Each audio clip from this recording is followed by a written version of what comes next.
tak compatible untuk pasang sekali dengan roller shutter sebab dia punya pemegang ni akan block roller shutter punya pintu.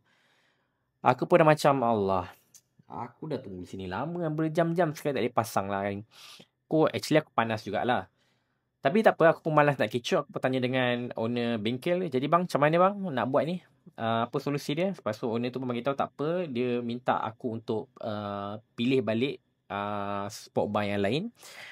Dia akan cuba cari solusi. Tapi yang bagusnya pasal owner bengkel ni, dia bagi aku satu model yang dia kata boleh pasang terus dan memang ada ready stock.